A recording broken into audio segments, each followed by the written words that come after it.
आज का ये एपिसोड शुरू करने से पहले एक छोटी सी बात। क्या आप भी अपना पॉडकास्ट बनाने की सोच रहे हैं? तो एंकर ट्राई कीजिए। ये पॉडकास्ट बनाने का सबसे आसान तरीका है। नंबर 1, ये फ्री है। नंबर 2, इसमें कई सारे ऐसे टूल्स हैं जो आपको अपने फोन और कंप्यूटर पर रिकॉर्ड और एडिट करने की फैसिलिटी देते हैं। नंबर 3, आप अपने पॉडकास्ट को डिस्ट्रीब्यूट भी कर सकते हैं, जिससे इसे स्पॉटिफाई और दूसरे प्लेटफॉर्म पर सुना जा सके। तो डाउनलोड कीजिए फ्री एंकर ऐप या विजिट कीजिए anchor.fm पर अपना पॉडकास्ट स्टार्ट करने के लिए।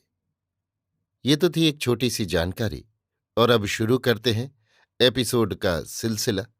तो आज के एपिसोड में लीजिए सुनिए सूर्यकांत त्रिपाठी निराला के लिखे उपन्यास अलका का भाग 17, मेरी यानी समीर गोस्वामी की आवाज में। कई रोज हो गए, स्वामी जी नहीं लौटे।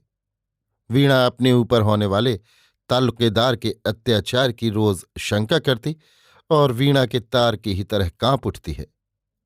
उसका सहृदय भाई ब्रजकिशोर भी उसके लिए सोच में रहता है। विधवा कितनी असहाय और अनावश्यक इस संसार के लिए है। वीणा सोचकर रोकर आप ही आंचल में आंसू पोंछ लेती है। क्या विधवा जैसी दुखी विधाता की दूसरी भी सृष्टि होगी, जो सखियों में भी खुले प्राणों से बातचीत नहीं कर सकती? भोग सुख वाले संसार के बीच में रहकर भी भोग सुख से जिसे विरत रहना पड़ता है, आंख के रहते हुए भी जिसे चिरकाल तक दृष्टिहीन होकर रहना पड़ता है। कैसे दो परस्पर विरोधी संग्राम वीणा के जीवन में छिड़े हैं, और एक ओर तो मरुस्थल के पथिक का सचित्त सदैव व्याकुल है, दूसरी ओर उसके जीवन की अदृश्य अप्सरा अपनी 16 कलाओं से विकसित उसके हृदय के तारों को खींच खींच कर चढ़ा रही है। प्रति जीवन की रंग भूमि में जैसे मृदु चरण उतरकर अपनी वासना वेवहल नई रागनी गाया करती हैं, गाना चाहती हैं। ये ज्ञान नहीं कि ये विधवा है, इसके उज्ज्वल वस्त्र पर काले छींटे पड़ेंगे। जीवों को सांस सांस पर पैदा हुई प्राण प्रियता में बांधकर चिरअधीन कर रखने वाली प्रकृति देह की विटिपी को वासंतिक प्रथुल पल्लव भार सुम्नाभरण सौरभ मद से भर रही है। मनुष्यों के कानून का कोई मूल्य होता, यदि वो पूर्ण के लिए पूर्ण कुछ होता, तो प्रकृति भी मर्यादा को मानकर उसके सामने आंखें झुकाकर चलती। चिरअभ्यास से बंधा वीणा का रुचिर मन भीतर के इस अपार उत्सव में इसीलिए आप ही आप सम्मिलित हो जाता है, जबकि ये मन की ही एक स्वतंत्र रचना है, जहां वीणा को उसने संसार के यज्ञ में श्रेष्ठ भाग लेने के योग्य बना दिया है। तब वीणा अपने एकमात्र आश्रय स्वामी जी को सोचकर उनकी निश्चल निश्चल सहानुभूति में डूबकर स्वप्न के भीतर जैसे मंद पद चाप प्रणय से हिलते हृदय के साथ साथ फिरती हुई स्नेह और सौंदर्य की अपलक आंखों से देखती रहती है। स्वामी जी को वो क्यों प्यार करती है वो नहीं जानती। वो प्यार करती है, किसी से कह नहीं सकती। प्यार ना करे ऐसा नहीं हो सकता। स्वामी जी के हृदय में उसके लिए क्यों सहानुभूति पैदा हुई? वो विधवा है, इसलिए उसका स्वामी उसकी दृष्टि से सदा के लिए ओझल हो गया है। वो कृपा की पात्री है, इस कारण, और स्वामी जी मन से उसे फिर विवाह कर सुखी होने की आज्ञा देते हैं।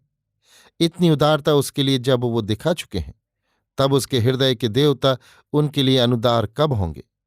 जिन्होंने स्वामी जी के भीतर से उसे इतना दिया था, वे ही उसके भीतर से स्वामी जी को इतना दे रहे हैं।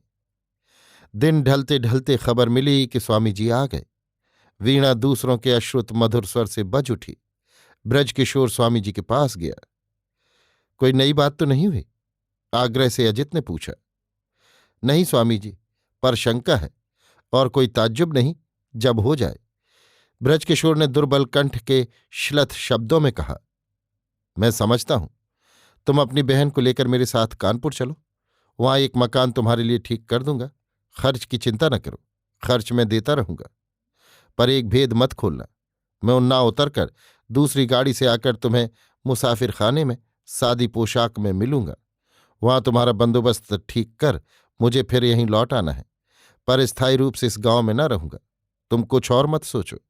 मैं तुम्हारी ही तरह एक मनुष्य हूं, तुम्हारा मित्र हूं।